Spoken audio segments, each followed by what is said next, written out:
네, 어제 처음으로 우리 교회 건축위원회 모임을 가졌습니다. 여러분께 기도를 좀 부탁을 드립니다. 건축위원회는 신축을 비롯한 또 타 교회, 비어진 교회 건물을 매입하는 안까지를 다 포함해서 교회의 미래에 대해서 함께 의논하고 또 결정하기 위해 모든 걸 준비하는 그런 모임을 시작했습니다. 어, 교회의 미래에 대해서 우리가 함께 고민을 해야 되는 게 마땅하고 또 지속 가능한 복음의 본질에 충실한 교회로 컬럼버스 땅에서 쓰임 받게 되기를 사모하는 마음으로 여러분 건축위원들뿐만 아니라 여러분도 같이 기도해 주시기를 부탁을 드려요. 3월, 4월, 5월 이렇게 3개월 정도 계속 의논의 과정을 거치고 아마 6월 정도에는 여러분에게 정기 보고를 통해서 건축위원회의 의논 사항들을 잘 정리해서 보고를 해드릴 예정입니다. 우리 교회가 내년은 20주년이고요. 이 건물에서 예배드린 지는 15년 됐습니다. 지금 절대적으로 교육 공간의 부족이 문제가 되고 있고 여러 가지 우리 이 공간의 협소함도 좀 고민이 되고 있습니다. 그래서 10,000스퀘어핏 정도의 충분한 교육 공간과 예배 공간을 위해 기도하고 있고요. 그것이 어떻게 하나님의 길을 여실지 모르겠지만 저는 우리 교회가 하나 되어 기도하면 하나님이 가장 좋은 길 주실 거라고 믿습니다.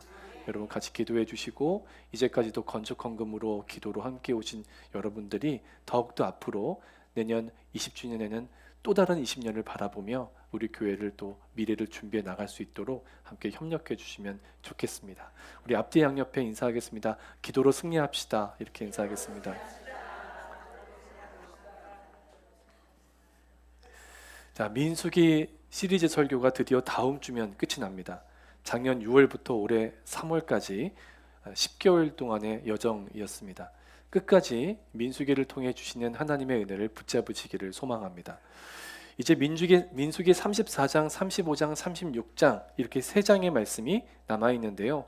오늘은 34장과 마지막 장 36장을 연결지어서 메시지를 전하고 다음 주에 나머지 남은 35장을 마지막 민수기 시리즈 마지막 메시지로 전달하도록 하겠습니다.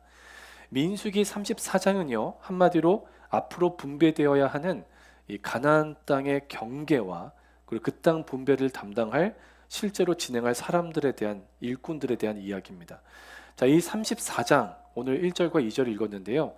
34장에서 우리가 가장 주목해야 할 것은 앞으로 분배될 가나안 땅의 정확한 경계를, 영어 성경에는 boundary 혹은 border라는 단어를 병행적으로 사용하고 있는데 이 정확한 경계를 하나님이 정해 주시는 장면입니다. 오늘 본 말씀을 세번역 성경으로 좀 쉬운 성경이니까 다시 한번 함께 화면을 보고 읽도록 하겠습니다. 시작. 주님께서 모세에게 말씀하셨다. 이스라엘 자손에게 명하여라. 그들에게 다음과 같이 말하여라. 너희는 이제 곧 가나안 땅에 들어가게 된다. 이 땅은 너희가 유산으로 받을 땅인데 다음과 같이 사방 경계를 정한 가나안 땅 전체를 일컫는다. 아멘. 자, 제가 진하게 표시해 드렸죠. 사방 경계를 정한 가나안 땅 전체. 사방 경계라는 건 사방은 뭐죠? 동서남북 방향이죠. 그래서 남쪽, 서쪽, 북쪽, 동쪽 이런 순서대로 남서, 북동 이런 순서대로 하나님께서 가나안 땅의 사방 경계를 정해서 알려주고 계십니다. 그게 3절부터 12절까지의 내용입니다. 자, 오늘 본문에서 하나님이 가나안 경계를 그 땅의 경계를 정해 주시는 걸 보면서 여러분과 제가 반드시 깨달아야 하는 것이 있는데요. 우리 인생의 모든 경계를 정하시는 분은 하나님이시라는 겁니다. 사도행전 17장을 읽어보면 바울 사도가 하나님에 대해 전혀 모르는 이 그리스의 아테네에 있는 주민들에게 복음을 전할 때 하나님에 대해서 이렇게 얘기를 합니다. 사도행전 17장 26절입니다. 같이 함께 스크린 보고 있습니다. 시작. 인류의 모든 족속을 한 혈통으로 만드사 온 땅에 살게 하시고 그들의 연대를 정하시며 거주의 경계를 한정하셨으니. 아멘. 바울 사도가 처음으로 복음을 듣는 이 백성들에게 뭐라고 얘기하고 있습니까? 사람의 연대를 정하시며 거주의 경계를 정하시는 분은 우리의 왕이요 주이신 하나님 분이다. 이렇게 얘기하고 있죠. 우리가 얼마나 살지 누가 아십니까? 하나님만 아시죠. 우리가 어디에서 무엇을 해야 하는지도 하나님이 아십니다. 하나님의 정하심이 있다는 거죠. 우리 인생의 모든 경계를 정하시는 결정권자는 하나님이시다. 우리가 기도하고 계획하고 나아가지만 이 모든 것들의 경계를 결정하시는 주인은 내가 아니라 하나님이시다. 이 고백이 굉장히 중요하다는 거죠.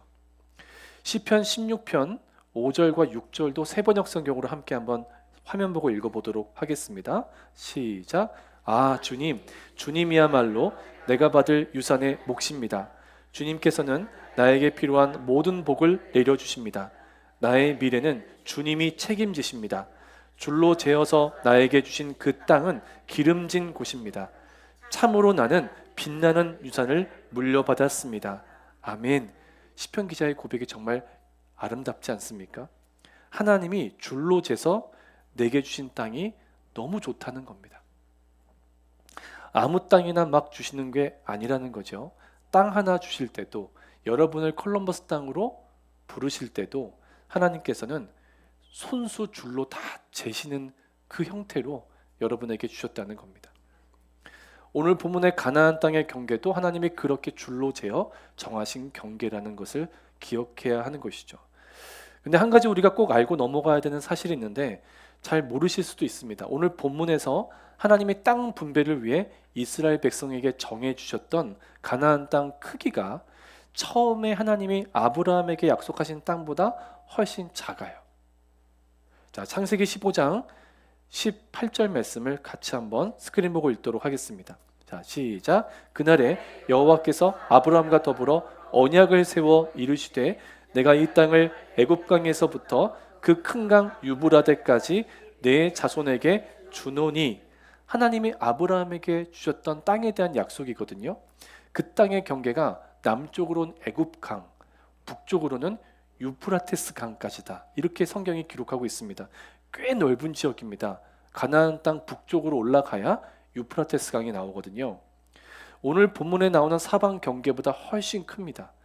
왜 이렇게 다른 걸까요? 하나님이 약속을 안 지키신 겁니까? 그렇지 않죠. 하나님은 약속을 반드시 지키시는 분이에요. 하나님이 약속하신 땅은 아브라함 이후 무려 1000여 년 시간이 지난 후에 솔로몬 때 가서야 비로소 정확하게 그 땅이 주어집니다. 역대하 9장 26절 말씀 같이 스크린 보고 있습니다. 시작. 솔로몬이 유브라데 강에서부터 블레셋 땅과 애굽 지경까지의 모든 왕을 다스렸으며. 아멘입니다. 지도를 그림으로 보여드립니다. 지금 보시는 지도에 약간 분홍색 계열로 색깔 칠해진 부분이 솔로몬 시절의 영토입니다.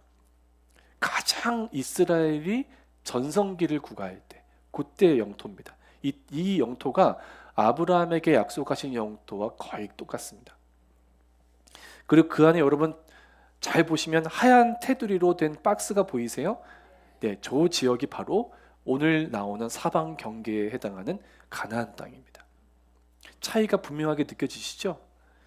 자, 그럼 하나님은 왜 이렇게 처음부터 약속하신 땅 전부를 주시지 않은 걸까요? 만일 이스라엘이 이 사실을 알았다면 하나님께 불만을 가질 만한 일 아닙니까? 아니 땅 주실 거면 바로 다 주시지. 왜 이러시느냐 따져 물을 만한 이유가 있지 않습니까? 근데 여러분 여기서 중요한 게 있습니다. 이제 막 가나안 땅에 들어가야 하는 이스라엘 백성들에게 하나님은 가장 최선의 땅을 주셨다는 사실이죠. 이스라엘 백성이 미워서 작은 땅을 주신 게 아니라는 겁니다. 오히려 그들을 사랑하셨고 또한 그들을 너무나 잘 알고 계셨기 때문에 작은 땅을 허락하셨습니다. 하나님은 우리를 너무나 잘 아시기 때문에 또 여러분을 너무나 사랑하시기 때문에 때로는 주시지 않을 때도 있습니다. 모르긴 몰라도 이스라엘 백성들에게 넓은 땅을 주시지 않은 이유는 그들이 아직 넓은 땅을 감당할 준비가 되어 있지 않았기 때문일 것입니다. 물론 정확한 이유를 알 길은 없지만 한 가지 확실한 것은 하나님이 이스라엘 백성들에게 최선의 것을 주셨다는 것이죠. 우리는 살면서 가끔 하나님께 이런 질문을 던질 수 있습니다. 하나님, 저한테는 왜 이것밖에 안 주셨나요? 하나님은 더 주실 수 있는 분인데 왜 이렇게 인색하신가요? 하나의 예로 12지파 중에 단지파가 그랬습니다. 단지파는 하나님이 주신 땅의 크기가 마음에 들지 않았습니다. 자신들이 보기에 너무 작았습니다. 그래서 그 땅을 떠나 자신들이 살 만한 땅을 찾죠. 이동을 합니다. 그래서 북쪽으로 올라갑니다. 이 일은 결국 그들이 심각한 우상숭배에 빠지는 함정이 되었고 마침내 그들은 이스라엘 역사 속에서 사라지게 됩니다. 요한계시록에 나오는 마지막 구원받는 백성들을 대표하는 12지파의 명단에는 단지파가 있지 않습니다. 하나님의 축복과 사명을 거부한 사람들의 운명이 이와 같다는 것이죠. 그러니까 저도 여러분도 항상 깨달아야 합니다. 하나님은 항상 최선의 것을 주시는 분입니다. 이스라엘 백성들을 가장 최선의 것을 주시기 위해 하나님은 항상 일하셨습니다. 하나님은 지금도 여러분과 저에게 가장 최선의 것을 주시는 분임을 잊지 마시길 바랍니다. 에베소서 3장 20절 말씀을 같이 함께 화면을 보고 읽겠습니다. 자, 시작. 우리 가운데서 역사하시는 능력대로 우리가 구하거나 생각하는 모든 것에 더 넘치도록 능히 하실 이에게. 아멘. 우리가 구하거나 생각하는 모든 것과는 비교할 수 없이 선하고 좋은 것들로 우리의 삶을 채우실 수 있는 그런 분이 하나님이시지 않습니까? 그런 하나님이 우리에게 뭔가 주실 때에는 항상 가장 최선의 것으로 주시는 것입니다. 우리 인생에 하나님이 주신 최선의 것들은 무엇이 있을까요? 한번 생각해 보십시오. 하나님이 여러분의 인생에 주신 최선의 것, 우리에게 최선의 것으로 주신 것 중에 하나가 바로 가정입니다. 가정은 우리가 선택하지 않았습니다. 여러분이 배우자를 선택한 것 같아도 주 안에서 결혼하셨다면 그 혼인은 하나님이 이루신 일입니다. 여러분의 자녀가 아무리 못마땅할 때가 있더라도 아픈 손가락 같고 참으로 그 자녀를 볼 때마다 마음이 아프고 계속 기도가 나올 정도로 힘든 상황이라 하실지라도 그 자녀는 하나님이 여러분에게 주신 최고의 선물입니다. 부모님, 배우자, 자녀들 모두 하나님이 최선의 것으로 여러분에게 주셨다는 것이죠. 여러분 속한 이 영적 가족인 컬럼버스 감리교회도 여러분에게 주신 하나님의 기업입니다. 믿으십니까? 심지어는요, 수많은 목회자 중에 저를 여러분에게 보내주신 분도 하나님이신 거죠. 가정이나 교회 외에도 하나님이 여러분에게 주신 최선의 것들이 있습니다. 이스라엘 백성들에게 딱 구역을 재서 땅을 주신 것처럼 나에게 맞춤으로 주신 것들이 있습니다. 우리는 보통 하나님이 남에게는 주고 나에게는 안 주신 것만 생각할 때가 있지만 생각과 마음을 바꿔보십시오. 오히려 남에게는 안 주시고 나에게만 주신 것들도 있기 때문입니다. 배영진 목사님이란 분이 쓰신 칼럼을 보았는데요. 이 목사님이 어렸을 때 새엄마 밑에서 자라나셨대요. 너무 가난했대요. 새엄마가 친엄마의 역할을 감당하기 쉽지 않죠. 그러니 어린 시절부터 이 목사님 마음 안에는 이런 불만이 있었던 겁니다. 왜 나만 엄마가 없나? 세상에서 제일 부러운 친구가 엄마 있는 친구였대요. 엄마한테 혼나보는 게 소원이고. 더구나 심각한 길치셨답니다. 여러분도 약점이 있으시죠? 네, 강점도 있고 약점도 있잖아요. 근데 너무 심한 길치인 거예요. 저도 그렇거든요. GPS 없으면 어떻게 신방 다닐까 싶어요. 심각한 길치시니까 이 배 목사님이 자꾸 길을 잃어버리신 거예요. 어렸을 때부터. 그러니까 길을 잃을 때면 나는 바본가? 왜 나만 이렇게 방향 감각이 없지? 이런 생각을 많이 했다는 겁니다. 그런데 목회를 하다 보니까 목사님이 깨달으셨대요. 하나님이 목사님에게만 주신 게 있더래요. 무엇보다 성경을 보면 다 믿어지고 깨달으시는 은혜를 주셨더랍니다. 그리고 사람과 상담을 하면 그 사람 마음속에 길이 보이더래요. 여러분 신기하지 않습니까? 보이는 길은 잘 모르겠는데 보이지 않는 길은 하나님이 눈을 열어주셔서 보게 하신 거예요. 아무리 심각한 길치여도 사람 마음속 길은 찾게 된 겁니다. 참 어려운 일을 겪는 성도들과 상담을 하다 보면 그 성도 속의 마음속 길이 보이고, 그래서 상담을 하다 보면 엉킨 실타래와 같았던 성도의 현실이 기도 가운데서 풀려나는 걸 경험하고 모든 문제가 해결되는 것을 누리셨다는 것이죠. 배영진 목사님이 그 짧은 칼럼에 이렇게 마지막에 쓰셨습니다. 저는 이제 깨달았습니다. 하나님이 안 주신 것은 감수하며 견디며 사는 것입니다. 하나님이 주신 것으로 감사하며 쓰임받으며 사는 것입니다. 하나님이 주신 것이 나에게 최선이다. 여러분과 저에게 이 믿음의 고백과 선언이 분명하게 새겨지는 주일 되기를 간절히 소망합니다. 그래서 저도 여러분도 이 배영진 목사님처럼 하나님이 주신 것에 매일 감사하고 그것을 통해 쓰임받으며 살아가게 되기를 간절히 원합니다. 저와 여러분은 하나님이 주신 것들을, 그 최선의 것들을 귀하게 여길 줄 알아야 합니다. 숨겨두지 않고 사용할 줄 알아야 합니다. 여러분에게만 주신 은사가 있고 재능이 있고 또는 물질이나 건강이 있을 수도 있습니다. 이 모든 게 다 없어도 저와 여러분에게는 예수 그리스도의 생명이 있습니다. 나누라고 섬기라고 주신 겁니다. 여러분 사용하시기를 축복합니다. 하나님이 주시지 않은 것에 주목하는 삶이 아니라 하나님이 주신 것에 주목하는 삶. 그것이 성도의 삶인 것이죠. 그리고 이것이 나를 사랑하시는 하나님이 나에게 주신 것임을 믿고 감사하는 삶의 비결입니다. 그리고 또한 그 귀한 것들을 잘 지켜내고 또 그것을 통해 쓰임받는 삶을 살아갈 때 저와 여러분은 축복의 삶을 누릴 수 있는 것이죠. 여러분 기억하세요. 하나님이 주신 것들에 대한 태도가 하나님에 대한 태도입니다. 여러분이 하나님이 주신 가정에 대한 태도가 하나님에 대한 태도입니다. 이 교회 안에서 다른 성도들도 하나님이 주신 축복이거든요. 다른 성도에게 말하고 행동하는 것도 하나님에 대한 태도라는 거죠. 이런 면에서 오늘 본문인 34장은 마지막 장인 36장과 자연스럽게 연결이 됩니다. 민수기의 마지막 장인 36장은 마치 보너스 페이지 같습니다. 사실 민수기는 35장의 이 도피성 이야기로 끝나야 하는 그런 성경책입니다. 그런데 마지막 장에 36장의 보너스 페이지처럼 덧붙여 있는 이야기가 있는데 바로 슬로보앗의 딸들 이야기가 또 나옵니다. 슬로보앗의 딸들 기억하시죠? 민수기 27장에 나왔었습니다. 아들 없이 죽은 아버지의 유산, 즉 하나님이 주신 기업을 딸들인 우리들이 상속받게 해주십시오.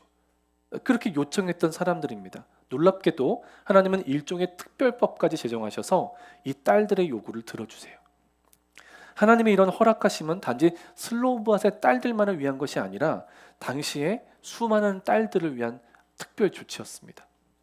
이제까지 아들들에게만 상속됐던 하나님의 기업이 아들 없이 죽은 아버지의 딸들에게도 상속되는 은혜가 그 길이 열린 것이죠. 다만 어떤 법이든 적용할 때는 굉장히 상세하게 살펴봐야 하지 않습니까? 이 슬로보앗의 딸들이 소속된 므낫세 지파에서 대표단이 찾아와서 모세와 다른 대표자들에게 한 가지 문제 제기를 합니다. 그 내용은 단순하고 분명한데요. 물론 아들이 없는 집안의 딸들이 아버지의 땅, 하나님의 기업을 상속받아서 아버지의 이름이 역사 속에 사라지지 않는 하나님의 기업을 지켜내는 일이 굉장히 좋은 일이지만 그 딸들이 다른 지파 남자한테 시집가 버리면 그 땅도 함께 다른 지파로 넘어가게 된다. 이게 므낫세 지파 지도자들의 고민이었습니다. 이 문제 제기를 하나님이 합당하게 여기셨고 모세는 하나님의 명령을 받아서 슬로보앗의 딸들에게 그들이 속한 지파 남자하고만 결혼을 해서 아버지의 기업이 다른 지파로 넘어가서 사라지지 않게 하라고 합니다. 그러자 슬로보앗의 딸들이 응답을 하죠. 우리 36장 10절인데요. 같이 한번 스크린 보고 읽도록 할까요? 자, 시작. 슬로보앗의 딸들이 여호와께서 모세에게 명령하신 대로 행하니라. 아멘이죠. 참 어려운 하나님의 명령에 순종합니다. 참 쉽지 않은 명령이었습니다. 어찌 보면 여러분이 여러분의 딸들에게 너 꼭 예수 잘 믿는 남자 만나서 결혼해야 된다. 그것도 예수 잘 믿는 한국 남자 만나라. 뭐 이렇게 제한을 두면 얼마나 어렵습니까? 선택이 제한되니까. 내가 마음에 드는 남자 무조건 덥석 잡아서 결혼 못합니다. 이 하나님이 정해놓으신 경계 안에 있는지 하나님의 뜻 안에 있는 만남인지 분별하게 하신 거죠. 슬로보앗의 딸들을 비롯해서 모든 지파의 딸들이 하나님이 주신 기업을 지켜내려면 자신들이 속한 지파에서만 남자를 선택해야 했습니다. 얼마나 제한이 많은 선택입니까? 그런데 슬로봇의 딸들은 군말 없이 순종하죠. 어떻게 이렇게 순종할 수 있었을까요? 그녀들에게 가장 중요했던 것은 땅이나 남자가 아니라 하나님과 그분이 주신 기업이었기 때문입니다. 민수기가 이렇게 하나님과 하나님이 주신 것들을 잘 지켜내는 순종의 딸들의 이야기로 마무리되는 것은 참 의미 있는 일입니다. 이것은 성도의 이야기죠. 이문미 선교사님이란 분이 계신데요.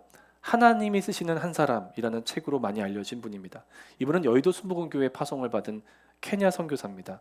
1994년에 선교사로 가기 위해 인터뷰를 하는데 당시에 담임 목사셨던 조용기 목사님이 이렇게 물으셨대요. 자매님, 아프리카가 위험한 곳인데 가시겠습니까? 이렇게 물으셨대요. 그때 이문미 선교사님이 이렇게 대답을 합니다. 목사님, 신학교 다닐 때 어느 교수님이 이렇게 말씀을 해주셨습니다. 하나님의 뜻이 있는 곳이 가장 안전하고 하나님의 뜻이 없는 곳에 있으면 그곳이 가장 위험한 곳이라고 말이죠. 저는 지금 아프리카를 가지 않으면 위험합니다. 여러분 정말 놀라운 인식 아닙니까? 이문미 선교사님을 선교지로 이끌었던 믿음은 참 단순한 믿음이었습니다. 하나님의 뜻이 없는 곳에 있는 게 더 위험하다. 어디든지 내가 하나님의 뜻이 있는 곳에 있다면, 하나님의 인도하심을 받아 그곳에 간다면 그곳이 가장 안전하다. 이 믿음이 이문미 선교사의 믿음이었던 거죠. 제가 이 이야기 읽으면서 하나님이 우리에게 주시는 최선의 것들 중에 가장 최선의 것은 바로 이런 믿음이구나, 이런 생각이 들었습니다. 하나님이 가나안 땅을 이스라엘 백성들에게 경계를 정해 주실 때도, 또 슬로봇의 딸들에게 아버지의 땅을 기업으로 상속받게 허락해 주실 때도 결국 하나님이 그들에게 원하셨던 한 가지는 오직 하나님을 믿고 순종하는 삶이었던 거죠. 저는 오늘 여러분하고 꼭 기도하고 싶은 게 있습니다. 첫 번째는 하나님이 이미 나에게 주신 최선의 것들이 무엇인지를 깨닫게 해주시기를 기도했으면 좋겠습니다. 그래서 하나님이 내게 주신 최선의 것들에 감사하고 또 그 최선의 것들을 잘 지켜내고 끝까지 쓰임받으며 살게 해달라고 기도하고 싶어요. 또 한 가지는 하나님이 앞으로 저와 여러분에게 최선의 것을 더 허락하실 텐데 그 수많은 최선의 것들 중에 가장 최선의 것은 하나님을 믿는 믿음이다. 이 분명한 마음의 결단을 가지고 그 믿음을 구했으면 좋겠습니다. 여러분, 하나님은 나에게 최선의 것을 주신 하나님이십니다. 이 고백이 여러분 안에 새겨지는 주일 되시기를 축복해요. 그래서 감사를 회복했으면 좋겠습니다. 감사를. 여러분의 시선과 제 시선이 내게 없는 것이 아니라 내게 이미 수많은 주신 최선의 것들과 앞으로도 주실 최선의 것들을 바라보는 눈이 열렸으면 좋겠고요. 또 이미 그 모든 최선의 것들을 예비하신 나의 최고의 주님을 바라보며 나에게 그 최선의 것들 중에 최선인 믿음을 구하게 되는 하나님의 자녀로서 여러분이 살아가는 한 주간 되셨으면 좋겠습니다. 함께 우리 찬송해 주면 좋겠는데요. 우물가의 여인처럼 함께 우리 찬송하고 우리 기도하겠습니다.